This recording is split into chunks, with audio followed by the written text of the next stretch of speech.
प्रत्येक वादळ पेलेल माझ्यात आत्मविश्वास आहे. पायाखाली जमीन आणि पाठीशी आकाश आहे.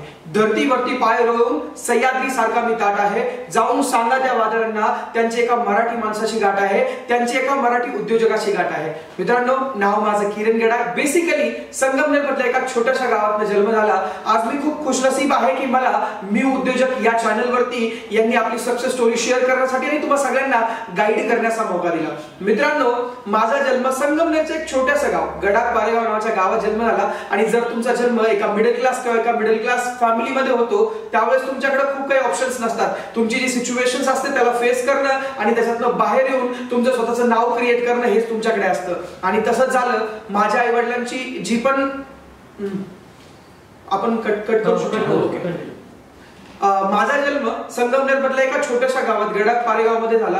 आई वडील शेती करायचे आणि ज्यावेळेस तुमच्याकडे तुमची परिस्थिती साथ देणारी नसते त्यावेळेस तुमच्याकडे एकच ऑप्शन असतो, ती म्हणजे तुमची अभ्यास करणं. सगळे तुम्हाला एकच समजावतात की बाळा अभ्यास कर, अभ्यास केल्यानंतर खूप काही चांगलं आणि मोठं होईल. मित्रांनो, सेम त्याच पार्श्वभूमीवरती मी 1ली ते 4थी पर्यंत गावामध्ये म्हणजे माझ्या गावात गडाख पारेगाव मध्ये शिक्षण घेतलं. अभ्यासामध्ये चांगला होतो. घरच्यांच्या खूप सगळ्या उमेद होत्या की हा मुलगा पुढे जाऊन काहीतरी मोठ्या लेवलला अभ्यासामध्ये करेल. 4थी पर्यंत अभ्यास केला. ज्यावेळेस अभ्यास करत होतो त्यावेळेस एक गोष्ट रिअलाइज झाली की मित्रा, तुझ्याकडे अभ्यासासोबत जर पैसे नसतील किंवा तुमच्याकडे फायनान्शियल सिच्युएशन चांगली नसेल तर तुम्ही त्या गोष्टी नाही करू शकत ज्या गोष्टी करण्याची इच्छा तुम्ही ठेवतात. आणि त्याच वेळेस मला कळालं की मला पैसे कमवण्याची सुद्धा गरज आहे. मग छोटी मोठी कामं जी पण मिळेल त्या कामांसोबत करून आपल्या स्वतःसाठी पैसे जमा करणं, स्वतःच्या एज्युकेशनसाठी पैसे जमा करणं याच्यासाठी सुरुवात केली. आणि मला आजही आठवतं, मी पहिलं काम माझ्या गावाकडे माझ्या आई वडील जे शेती करायचे, शेतीत मिळणारे सगळं जे सामान असायचं, जे पण छोटे मोठे पीक बनायचं, ते 24 नंबरच्या सायकलला त्या ट्यूबने बांधून आपल्या गावाकडे विकायला जाणं हे दररोजची कहाणी होती. दर दिवशी 20 रुपये, 30 रुपये, 40 रुपये मिळायचे आणि त्याच्या थ्रू आपला उदरनिर्वाह चालवायचा. त्याच्या थ्रू आपल्या स्वतःच्या घरच्यांना आणि आपल्या स्वतःच्या एज्युकेशनला दोघांनाही सपोर्ट करण्याची सुरुवात मी केली. आणि त्या दिवशी कुठं ना कुठेतरी ती विकण्याची कला, लोकांना बोलण्याची कला, लोकांबरोबर जाऊन शिकण्याची कला, त्यांना विकण्याची कला माझ्या आतमध्ये आत्मसात झाली. आणि मित्रांनो, मला त्या दिवशी कळालं की या विकण्याच्या कलेचा पॉवर किती मोठा आहे. जर तुमच्यामध्ये विकण्याची कला असेल तर तुम्ही जाऊन मार्केटमध्ये कुठलीही गोष्ट विकू शकतात आणि तुम्ही कधीही उपाशी राहू शकत नाही. त्या दिवशी मला ती गोष्ट कळाली आणि मी सुरुवात केली माझ्या लाईफमध्ये त्या 24 नंबरच्या सायकल पासून गोष्टी विकण्यासाठी. आणि मित्रांनो, तसंच एज्युकेशन पुढे चालत राहिले. 10वी पर्यंत एज्युकेशन गावात झालं आणि सगळे लोक सांगायचे एवढंच एक वर्ष आहे, जर चांगला अभ्यास केला तर जिंदगी सेट होऊन जाईल. आणि हा जो सेंटेन्स होता ना, तो प्रत्येक मिडल क्लास मुलाच्या डोक्यामध्ये असा बिंबवून ठेवला जातो की एवढं एक चांगलं वर्ष आहे, अभ्यास कर, तुझी लाईफ सेटअप होऊन जाईल. बघ त्या चिंटूला, बघ त्या बंटीला, त्यांची लाईफ सेटअप झाली आहे. आणि तेच आशा आणि अपेक्षा घेऊन मी अभ्यासाला सुरुवात केली. 10वी मध्ये असताना 91% मला मिळाले. मी खूप खुश होतो आणि तो रिझल्ट घेऊन घरी पोहोचलो. दादांच्या हातात रिझल्ट दिला. पप्पांनी मला एक लाडू खाऊ घातला आणि कांद्यावरती हात ठेवून सांगितलं की बाळा, तुने 10वीला चांगला अभ्यास केला, I am proud of you. But, आणि जसंही त्यांनी बट म्हटलं काहीतरी गोष्ट आहे जी माझ्यापासून लपवली जातीये. आणि ती गोष्ट काय आहे, माझ्या वडिलांनी सांगितलं फक्त 11वी आणि 12वी हे 2 वर्ष जर चांगला अभ्यास केला तर तुझी लाईफ सेटअप होऊन जाईल. मला कळत नव्हतं, जसं पहिल्या प्रेमात एखाद्याला धोका मिळावा त्या पद्धतीने माझ्या बरोबर झालं होतं. बट मी परत एक अपेक्षा घेऊन आपल्या गावापासून दूर 25 किलोमीटर संगमनेर इथे आपले 11वी आणि 12वीच्या एज्युकेशन साठी गेलो. आणि सगळ्यात महत्वाची गोष्ट माझ्यासाठी ही होती की लाईफ मध्ये पहिल्यांदा आपलं गाव सोडलेलं, गावापासून 25 किलोमीटर वरती जाऊन अभ्यासासाठी सुरुवात केलेली. आणि ती जर्नी एवढी सोपी नाही राहिली, कारण घरच्यांची परिस्थिती, आपले मिडल क्लास लोक हे नाही बघत की आपल्या पॉकेटमध्ये किती पैसे आहे, ते हमेशा हे बघतात की काकांच्या मुलाने काय केलं, चुलत्यांच्या मुलाने काय केलं, भावाच्या मुलाने काय केलं. आणि त्यांनी जे केलं ते आपली अवकात असो किंवा नसो, किंवा आपली फायनान्शियल सिच्युएशन असो किंवा नसो, तरी पण ते आपल्या मुलाला करायचं ह्या उद्देशाने ते करतात. तसंच माझ्या बरोबरही झालं. संगमनेर सारख्या सिटीमध्ये माझ्या आई वडिलांनी मला एज्युकेशन साठी पाठवलं. 11वी 12वीचं एज्युकेशन करत असताना एक टाइमचं जेवण आपल्या गावाकडनं मुक्कामी बसमध्ये त्या लोखंडाच्या डब्यात वरती किरण गडाख नाव ठेवून आपले आई वडील पाठवून द्यायचे. जेवणाची एक वेळेची सोय तर होत होती, बट दुसऱ्या वेळेची सोय नव्हती होत. बट ती गोष्ट माझ्यामध्ये ऑलरेडी होती की विकण्याची कला. आणि त्याच्यामुळे मी 11वी आणि 12वीला संगमनेरच्या बस स्टॉप वरती आपल्या स्वतःचा ॲलोवेरा ज्यूसचा गाडा लावून तिथे कधी 100 रुपये, कधी 200 रुपये, आणि ती बस येण्याच्या आधी आपल्या गाड्यावरती सगळ्या गोष्टी सावरून आपल्या रूम कडे निघून जायचं. रिझन फक्त एकच होतं, सबसे बड़ा रोग क्या कहेंगे लोग. अगर लोक मला बघतील या सगळ्या गोष्टी विकतानी तर लोक मला काय म्हणतील, माझा समाज मला काय म्हणेल, माझे मित्र मला काय म्हणतील, आणि ह्याच गोष्टीच्या भीतीने ते बस येण्याच्या आधीच ते पूर्ण लॉक करून घरी निघून जायचं आणि तो डब्बा घेऊन घरी जायचं आणि जेवण करायचं. बट मित्रांनो, एक गोष्ट मला त्या दिवशी कळाली, जर तुमच्यामध्ये विकण्याची कला असेल ना तर तुम्ही उपाशी नाही राहू शकत. आणि ती सेकंड टाइम मला रिअलायझेशन झालं की आपल्यामध्ये सेल्स करण्याची, आपल्यामध्ये विकण्याची कला असणं किती गरजेचं आहे. 12वीची रिझल्ट आपल्या हातात आला, 88% मला मिळाले. मी खूप खुश होतो की घरच्यांनी सांगितलं होतं पुढचे 2 वर्ष जर तू चांगला अभ्यास केला तर तुझी लाईफ सेटल होऊन जाईल. आणि मी 12वीचा रिझल्ट घेऊन माझ्या घरी पोहोचलो.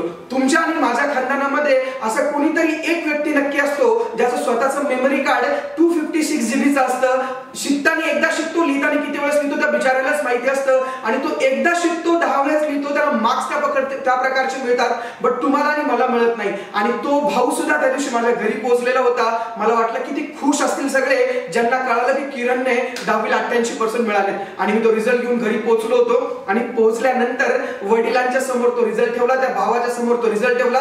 सगळ्यांनी मला अप्रिशिएट केलं. आणि अप्रिशिएट केल्यानंतर परत एकदा त्यांनी सांगितलं, तू 10वीला अभ्यास केला, I am proud of you. तू 12वीला अभ्यास केला, I am proud of you.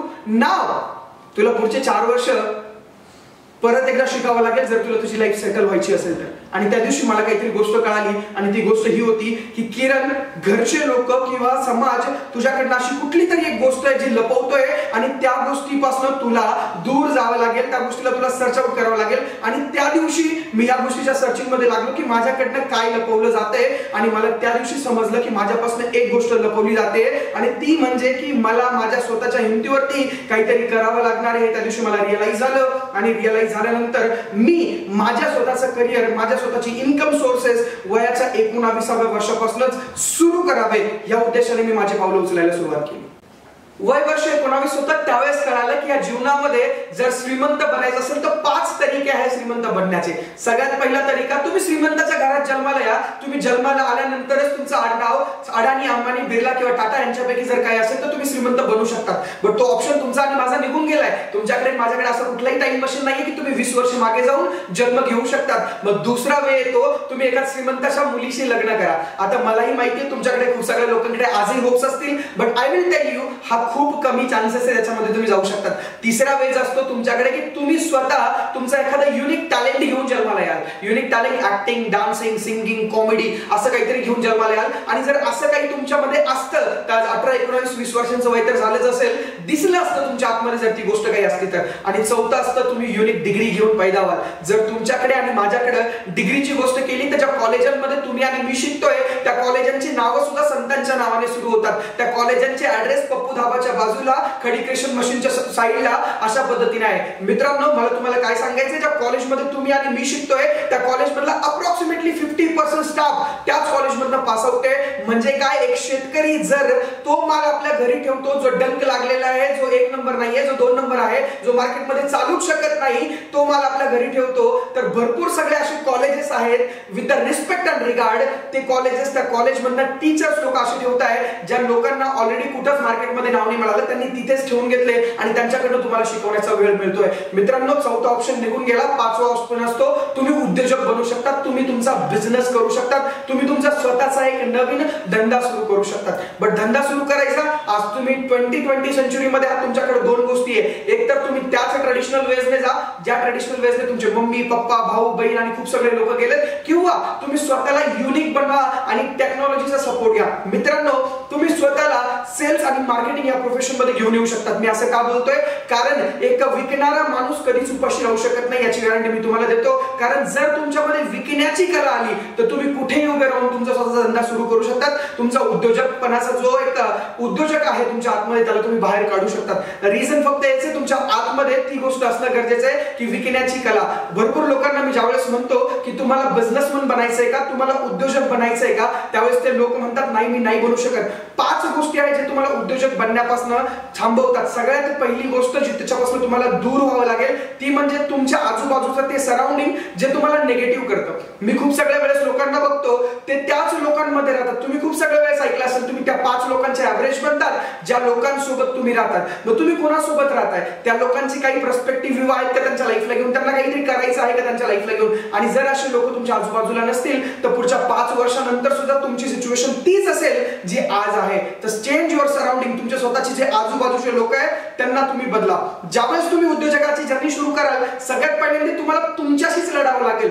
भरपूर वेळेस असं होईल, ज्यावेळेस तुम्ही एखादी नवीन गोष्ट करत असाल, त्यावेळेस तुम्हाला आत्म वाटेल मी जे करतोय ते खरं करतोय की खोटं करतोय, मी जे करतोय ते चांगलं करतोय की वाईट करतोय. कारण तुमच्या आजूबाजूचे 90% लोक त्यांचे ट्रेडिशनल कामं करत असतील, जे करत आले तेच करत असतील. मग तुम्ही बंटीला बघाल, तो त्याच्या लाईफ मध्ये काहीतरी वेगळं करतोय. तुम्ही चिंटूला बघाल, त्याला काहीतरी तो वेगळं करतोय. तुम्हाला आतमधनं भीतीसारखं वाटेल की मी जे करतोय ते चुकीचं करतोय का. बट यकीन मानिएगा, तुम्हाला जर विश्वास असेल या गोष्टीवरती की तुम्ही जे करताय ते बरोबर करताय, त्याला कॉन्टिन्युअसली करत राहा. स्वतःशी लढायला तयार व्हा.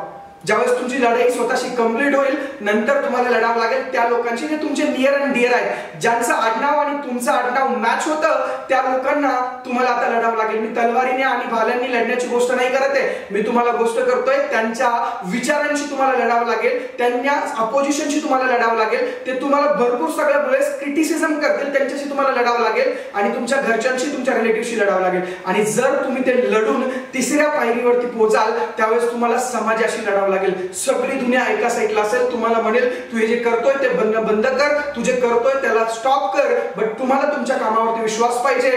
त्याच्या पर्सनल एक्सपिरियन्सने सांगतो. मला आजही आठवतं, ज्या दिवशी मी पुण्यात पहिल्या दिवशी आलो होतो, त्या दिवशी मी रेल्वे स्टेशनवरती झोपायचो. आणि आज तो मुलगा पुण्यातल्या एका सगळ्या चांगल्या प्रिशियस सोसायटीमध्ये राहतो. हे तुमच्यासोबत होऊ शकतं जर तुम्ही एक उद्योजक बनण्यासाठी तयार असाल तर. जे लोक ज्या सोबत तुम्ही राहतात आणि तुम्ही इज्जतीला खूप घाबरतात. एक मिडल क्लास माणूस, एक मराठी माणूस नेहमी इज्जतीसाठी घाबरतो. अरे हे काय बोलतील, घरातले काय बोलतील, बाहेरचे काय बोलतील. ज्या इज्जतीसाठी तुम्ही एवढं सगळं करतात, तर ती इज्जत तुमच्याकडे येईल जर तुम्ही एक उद्योजक बनाल तर. सगळ्यात महत्वाची गोष्ट, ज्या छोट्या छोट्या गोष्टींचे ड्रीम घेऊन मी त्या छोट्याशा गावातनं पुण्यासारख्या सिटीमध्ये आलो होतो, ज्याच्यामध्ये आयफोन असेल, कार असेल, बाईक असेल, ऑडी सारखी कार असेल, राडोचे वॉचेस असतील, अशा खूप सगळ्या गोष्टींची स्वप्न घेऊन तुम्ही बाहेर निघतात किंवा तुमच्या लाईफमध्ये तुम्ही ड्रीम ठेवतात की तुम्हाला एक नवीन ओळख मिळावी, तुमची एक मार्केटमध्ये पहचान असावी. या सगळ्या गोष्टी तुम्हाला उद्योजक झाल्यानंतर मिळतील. बट त्याच्यासाठी तुम्हाला उद्योजक बनण्याची सगळ्यात पहिली पायरी आजपासून सुरू करावी लागेल. आणि त्या पहिल्या पायरीमध्ये तुम्हाला लागणारी प्रत्येक हेल्प मी किरण गडाख या मंचावरून सांगू शकतो की मी तुम्हाला करू शकतो. बिकॉज मागच्या 22 महिन्यांपूर्वी एक नवीन व्हेंचरला मी सुरुवात केली होती, डिजिटली, 100% डिजिटली. आज टेक्नॉलॉजी तुम्हाला आणि मला सपोर्ट करते. मागच्या 22 महिन्यांमध्ये आम्ही मोर दॅन 25 करोडपेक्षा जास्तचा टर्नओव्हर फक्त एका व्हेंचरच्या थ्रू केलाय. आणि जर हे करू शकतो आपण फक्त डिजिटली घरी बसून, आणि आजही तुम्हाला असं वाटत असेल की नाही पैसे कमवण्यासाठी फक्त घाम गाळायची गरज आहे, तर ती गोष्ट चुकीची मित्रांनो. आज पैसे कमवण्यासाठी तुम्हाला स्मार्ट होणं गरजेचं आहे. पैसे कमवण्यासाठी तुम्हाला टेक्नॉलॉजीचा सपोर्ट घेणं गरजेचं आहे. पैसे कमवण्यासाठी तुम्हाला एक उद्योजकाचा माइंडसेट आपल्या स्वतःमध्ये आणणं गरजेचं आहे. आणि जर तो तुम्ही आणू शकलात तर ही उद्योजक कम्युनिटी, जिथे मी किंवा माझ्यासारखे खूप सगळे लोक तुम्हा सगळ्यांना सपोर्ट करण्यासाठी तयार आहे. जर तुम्हाला कुठल्याही गोष्टीची गरज पडली तर तुम्ही माझ्यासोबत कनेक्ट होऊ शकतात. माझा इंस्टाग्रामचा जो आयडी आहे तो तुम्हाला खाली दिलेला आहे. बट एकच गोष्ट सांगेल मित्रांनो, आज तुमच्यामध्ये एक उद्योजक जन्माला नक्की आला पाहिजे. जर तुम्ही तुमच्यासारख्या एका माणसाची कहाणी ऐकली आहे आणि ती माणसाची कहाणी ऐकल्यानंतर सुद्धा तुमच्यामध्ये जर उद्योजक जन्माला नसेल तर चुकीची गोष्ट आहे. आज तुम्हाला तुमच्यामध्ये एक उद्योजक जन्माला घालणं गरजेचं आहे. आणि यकीन मानिएगा, विश्वास ठेवा.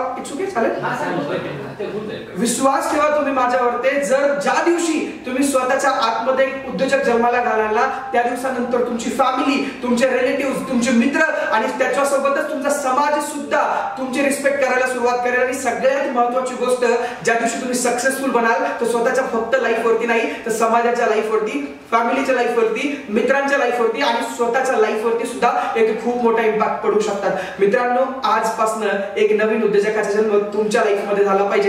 जाताना फक्त एकच गोष्ट सांगेल, क्षितिजा पलीकडे बघण्याची इच्छा असेल तर क्षितिज सुद्धा गाठता येते. क्षितिजा पलीकडे बघण्याची इच्छा असेल तर क्षितिज सुद्धा गाठता येते. आणि जर रक्तातच धमक असेल तर जग सुद्धा जिंकता येते. हीच भावना स्वतःमध्ये ठेवा आणि आजपासून एका नवीन उद्योजकाला आपल्या स्वतःमध्ये चालना द्या. Thank you so much.